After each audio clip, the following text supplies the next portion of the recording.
মধ্যপ্রাচ্যের আকাশে আবারও যুদ্ধের গন্ধ, চারদিকে বিস্ফোরণের শব্দ, সীমান্ত জুড়ে উত্তেজনা, আর সেই উত্তেজনার কেন্দ্রে এক নাম, বেঞ্জামিন নেতানিয়াহু। একসময় যাকে পুরো বিশ্ব চিনত আয়রন ম্যান হিসেবে, আজ সেই নেতাকেই নিজের দেশের মানুষ প্রশ্ন করতে শুরু করেছে। প্রশ্নটা খুব সহজ: ইরানের সঙ্গে সংঘাতে জড়িয়ে পড়া কি ছিল ইসরায়েলের সবচেয়ে বড় ভুল? বাইরের দুনিয়ার সামনে নেতানিয়াহু এখনও আগের মতোই কঠোর। কখনো ইরানকে হুমকি দিচ্ছেন, কখনো হিজবুল্লাহর বিরুদ্ধে সামরিক শক্তি দেখাচ্ছেন, আবার কখনো ইয়েমেনের হুথিসদের উদ্দেশ্যে কড়া বার্তা ছুড়ে দিচ্ছেন। টেলিভিশনের পর্দায় তাকে দেখলে মনে হয় এই মানুষটাকে কেউ থামাতে পারবে না। কিন্তু ক্যামেরার পিছনের বাস্তবতা ভিন্ন। আজ ইসরায়েলের ভিতরেই নেতানিয়াহুর বিরুদ্ধে জমছে ক্ষোভ। যে দেশটা বছরের পর বছর নিজেদের ঐক্যকে সবচেয়ে বড় শক্তি হিসেবে দেখিয়েছে, সেই দেশেই এখন বিভক্তি স্পষ্ট। রাস্তায় বিক্ষোভ, সংসদে চাপ, সেনাবাহিনীর ভেতরে অসন্তোষ, সব মিলিয়ে যেন অদৃশ্য এক আগুন ধীরে ধীরে ছড়িয়ে পড়ছে। সবকিছুর শুরু 2023 সালের সেই ভয়াবহ দিন থেকে।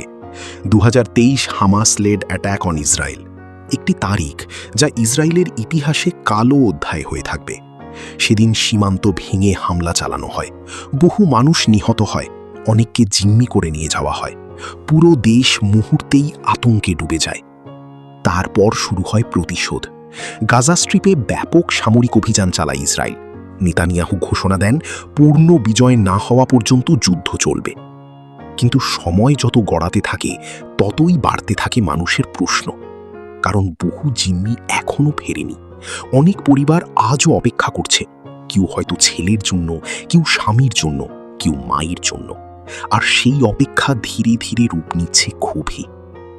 ইসরায়েলের সাধারণ মানুষের একাংশ এখন বিশ্বাস করতে শুরু করেছে এই যুদ্ধ শুধুই নিরাপত্তার জন্য নয়, এর পিছনে রয়েছে রাজনৈতিক হিসাবও।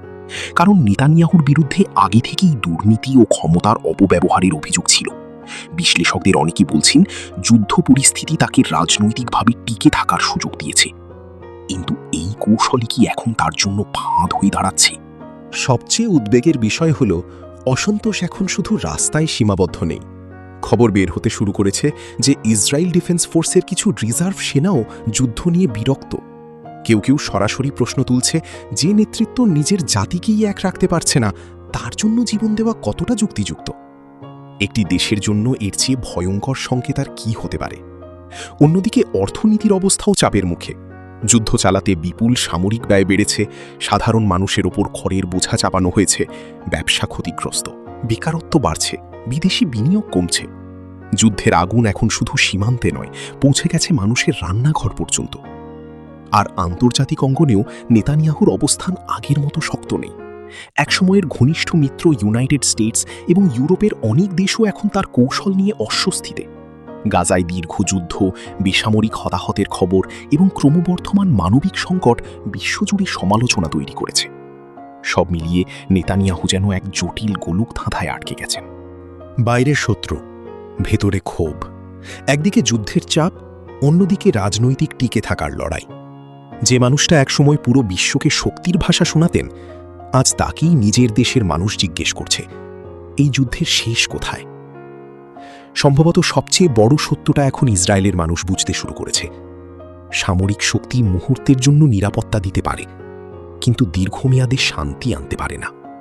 শান্তির জন্য দরকার ঐক্য, কূটনীতি এবং জনগণের আস্থা।